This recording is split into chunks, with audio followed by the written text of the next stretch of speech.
Welcome to the First Time Homebuyers Podcast. When buying a home, one of the most frequent questions I get is how much should we spend on a home? Everyone's situation is so different, but I think it's important to talk about the fundamentals and give you some overall guidance that you can use to come up with your ideal budget.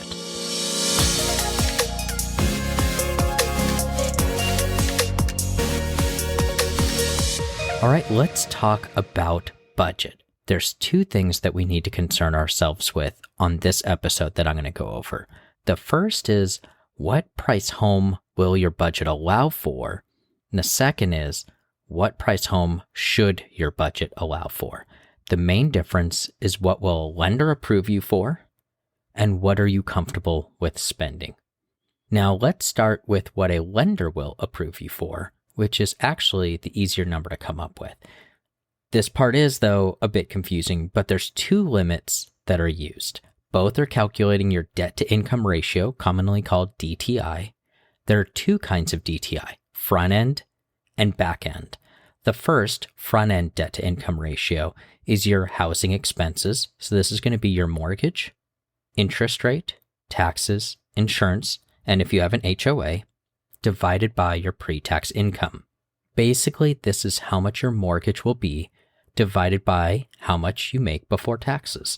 This number ranges from 31% to 40%, but typically 31% is what we'll use. So if you make $10,000 a month, your total mortgage payment cannot exceed $3,100 up to $4,000 depending on your credit and which program you're looking at.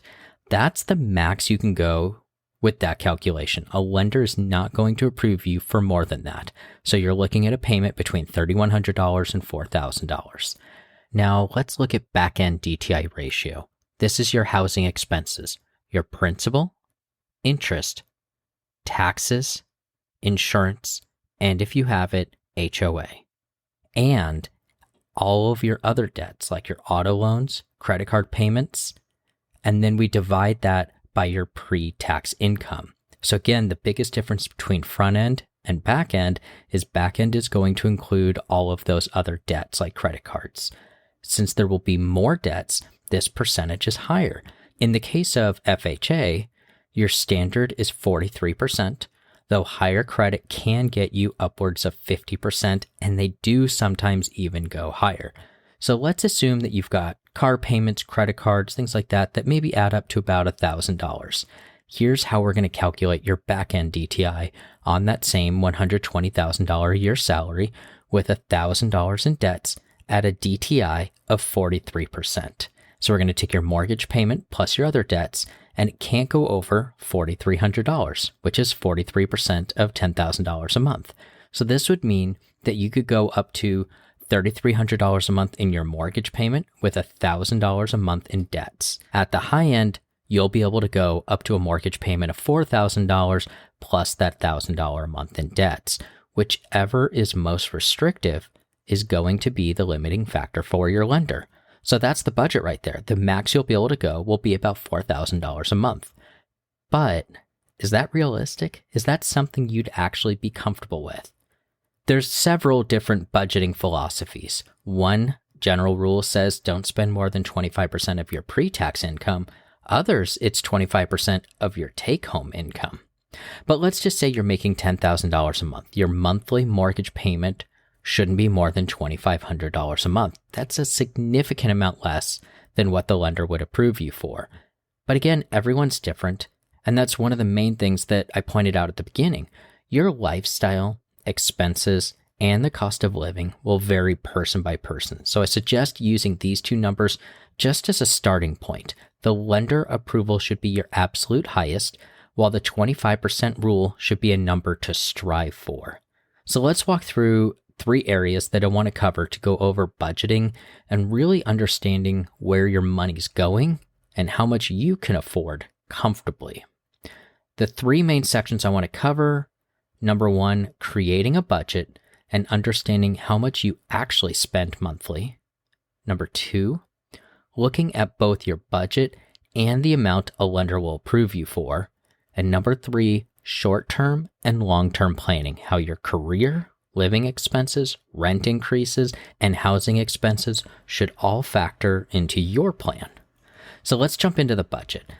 I have an actual budget Google Sheet that I'll share on the show notes as well as on the website, and I'll walk through all the line items to help you understand where your money is going. The overall breakdown of this sheet is that you should update this every month, and it has two main areas. It has projected and actual, so you could see how close were you to what you budgeted for during that month. First, we're going to look over last month, and I want you to fill it out. You should have your bank statements, credit card statements. If you've paid cash for anything, do your best to remember what you spent. If you don't have the info, maybe just start saving all of your receipts for a month and then run through this exercise. Now, each section has, like I said before, a projected column and an actual. Your projected is your budget.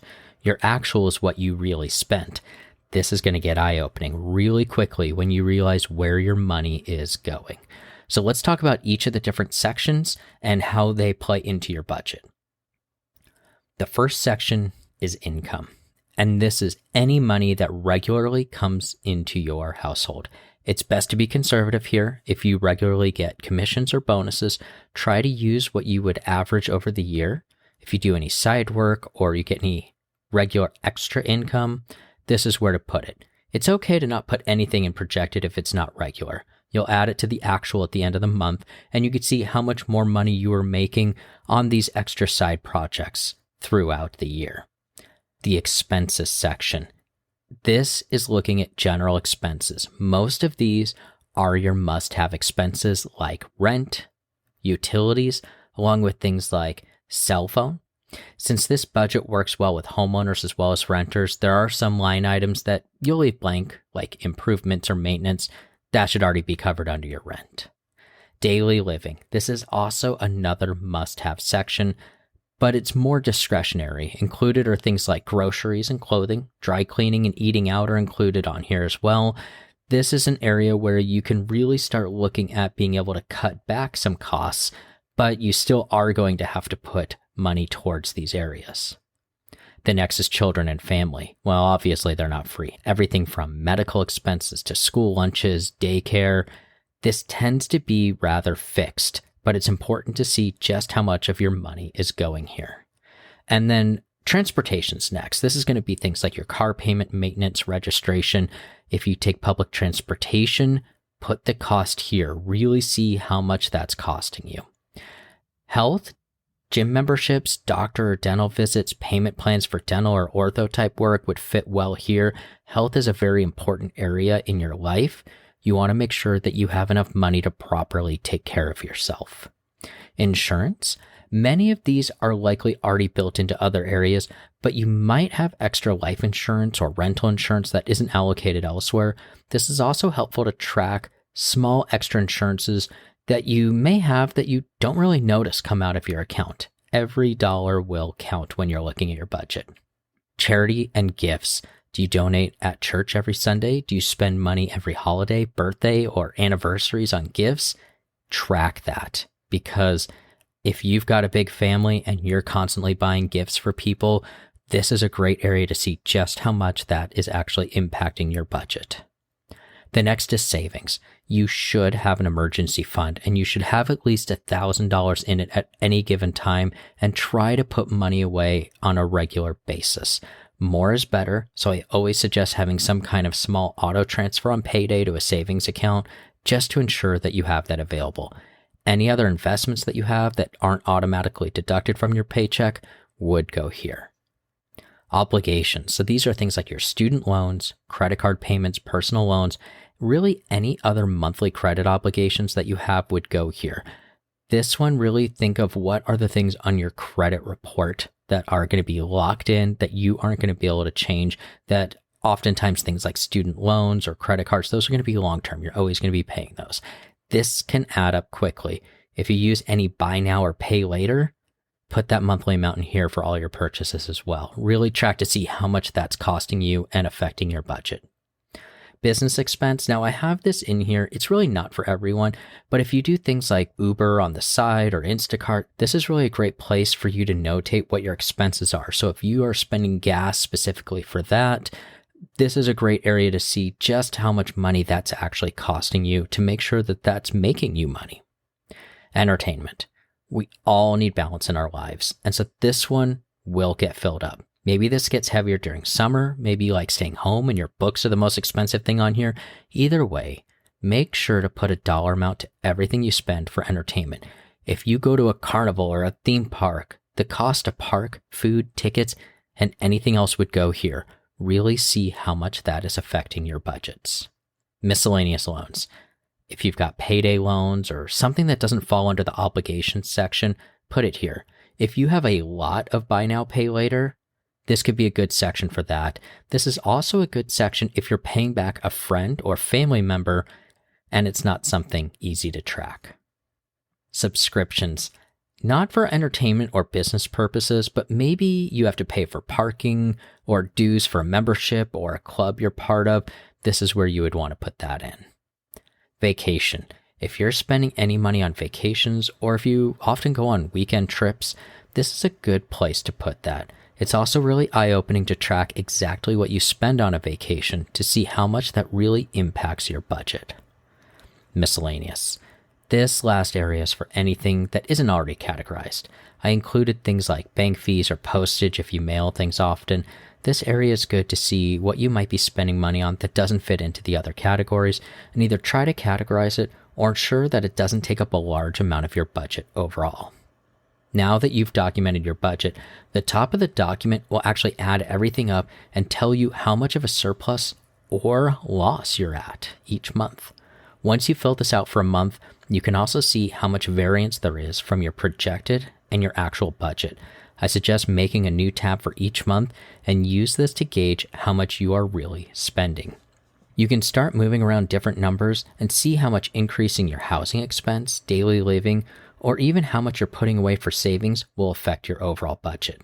As I mentioned before, 25% of your take-home pay is a great gauge to what you should aim for when purchasing a home.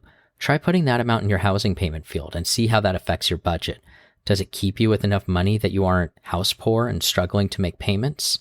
You can try increasing your number and just see how it affects your savings and lifestyle. Now, the second major area I wanted to talk about was looking at both your budget and the amount a lender will approve you for.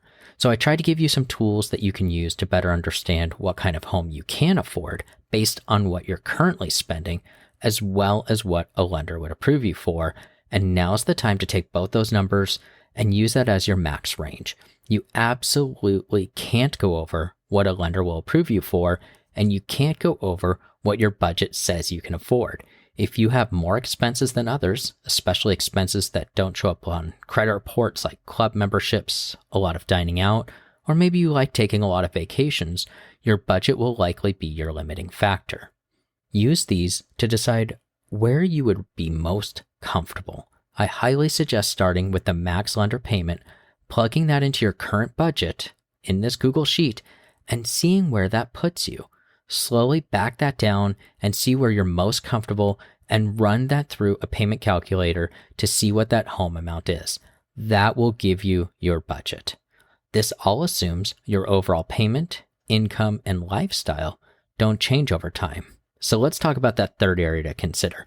Number 3, short-term and long-term planning, how your career, living expenses, rent increases, and housing expenses should all factor into your plan.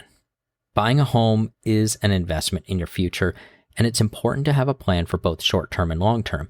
You need to consider things like job stability, potential rent increases in the area, housing expenses, including the cost of upkeep and repairs, insurance. All of these should be factored into your overall budget when you're looking at purchasing a home. So let's break down the short-term costs versus long-term with moving from an apartment or maybe a small home to purchasing a single-family home. HUD has a fair market rental rate, and that data dates back to 2000. Let's just look at the last 10 years. And I'm going to choose Riverside County. They're right next to San Diego, Orange County, and LA County. It's a relatively affordable area for Southern California, and I do like to use it as a benchmark for cost. In 2013, in Riverside County, a 3-bedroom rental averaged $1,577 a month. In 2023, 10 years later, a 3-bedroom rental averaged $2,376 a month. That's a 50% increase in just 10 years. Now let's look at purchasing a 3-bedroom home using those same dates. In April 2013, the average purchase price for a single-bedroom, single-family detached home in Riverside County was $240,000. Interest rates were at about 4%. If you put just 3.5% down, your monthly payment would be about $1,585. In this scenario, you would have been breaking even right away, and in less than a year, it would have cost less to purchase than to rent. However, now in April 2023, the average purchase price for a 3-bedroom home is $565,000, and with interest rates in the low sixes, your monthly payment would run you about $4,250. If we were to try to keep the numbers about the same and use the same interest rate, so that 4% rate, your payment would actually be $3,552.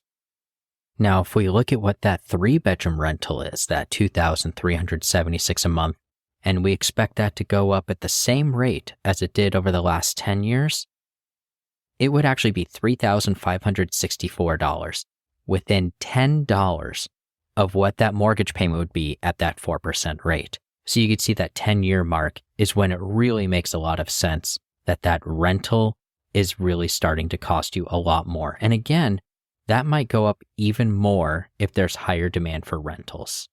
As we're looking at these budgets, I think it's really important for you to remember that every single month, a portion of what you're paying in your mortgage, that principal amount, goes into the equity of your home. And year over year, that money is just building and building. That's yours. When you sell the home, that's all coming back to you. When you're renting, every single payment is going towards someone else's mortgage, and you're giving them their principal back. And so it's really important to think in the long term, where is your money going? If you're going to be paying about the same as rent as a home, this is a great way to build equity and generational wealth. Home prices have outpaced wage increases, and with inflation, it's not quite the same as it was 10 years ago. But these are the types of things to think about. Nobody wants to overpay for a home, but real estate is one of the few assets that consistently appreciates over time. An average home appreciates between 3 to 6% annually, and when we look at average home price index appreciation from 1975 to 2014, California homes appreciated 6.77% annually, Colorado at 5.25%, Florida at 4.09%, Georgia at 3.49%, North Carolina at 4.06%, New York at 5.57%, and Virginia at 4.92%, to give some just general examples across the country. If you're currently renting, you can expect your rent to increase anywhere from 1 to 5% each year. So far in the last 20 years, the national median rent has increased at an annual rate of 4.17%. Year-over-year rent changes have not fallen to a negative rate, meaning year-over-year they didn't go down since 1934. So you shouldn't expect your rent to ever drop or even stay the same from lease to lease. Basically, what I'm getting at here is that you can expect the value of your home to increase, but your payments not to. But you can count on your rent to increase each year. So consider that into your affordability calculations. Is there a high demand for rentals in your area? Will that drive up the cost of what you're paying now? You also need to look into what areas of your mortgage could increase. In some parts of the country, you can expect property taxes to go up on a regular basis, while others have more stringent limits. So a mortgage payment includes your principal, interest, taxes, and insurance. Your principal will not change for the life of your loan. Interest, unless you're in an adjustable rate mortgage, will not change for the life of your loan. Taxes. This can change each year, but it's something you'll pay monthly into an escrow account. Some areas have limits to how much this can change each year, others not so much. You may be reassessed every 2 years and need to pay the property taxes on that new rate.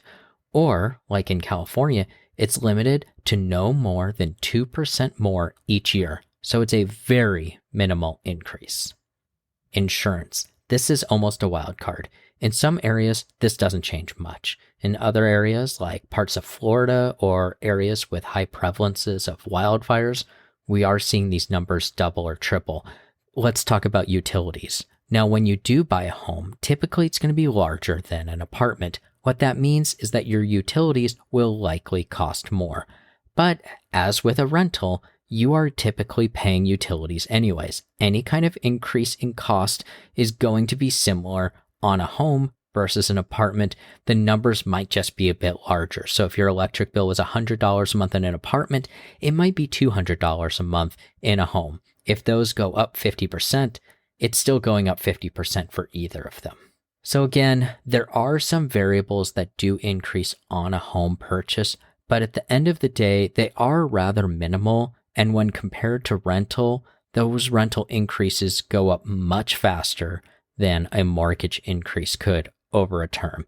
And one of the things that I think a lot of people forget about is that after 30 years, you have paid your loan off. You are no longer paying your principal or your interest. You just need to pay taxes and insurance. And many times that's only about 25% of your normal payment. So if you're paying $3,000 a month, you're probably only going to have to pay about $1,000 a month in total for your home for the rest of your life. And that's quite a deal.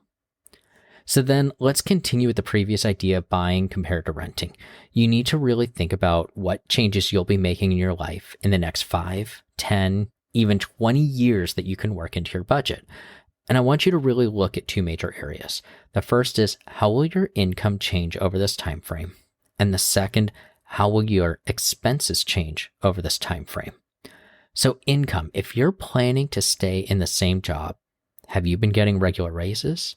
If you're in a union or a type of job that has scheduled increases, you should consider how that looks as well. If your job has a lot of variability, such as sales, you may want to be a bit more conservative as you don't know how the market might change. If you've been working your way up the corporate ladder, adding extra income on a regular basis, and have a long-term career strategy, then you can likely take that into account. How will your mortgage payment be in 3 or 5 years? We see this a lot in the medical and education fields. The first few years tend to be lower paying, but once you hit a certain threshold, your income increases significantly, and that mortgage payment all of a sudden becomes very affordable. But buying a home 3 years later maybe wouldn't have been as easy, and that mortgage payment would actually be much more difficult to attain. Expenses. Think about areas that could change, such as having children. Educational costs if you continue with additional certificates, licensing, or continuing education to push your career. Overall inflation and general cost of goods will always go up, and that should be taken into account.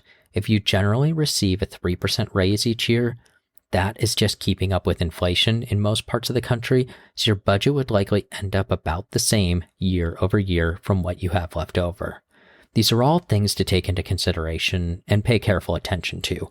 When you're making a decision on how much your budget is, these nuances can make all the difference.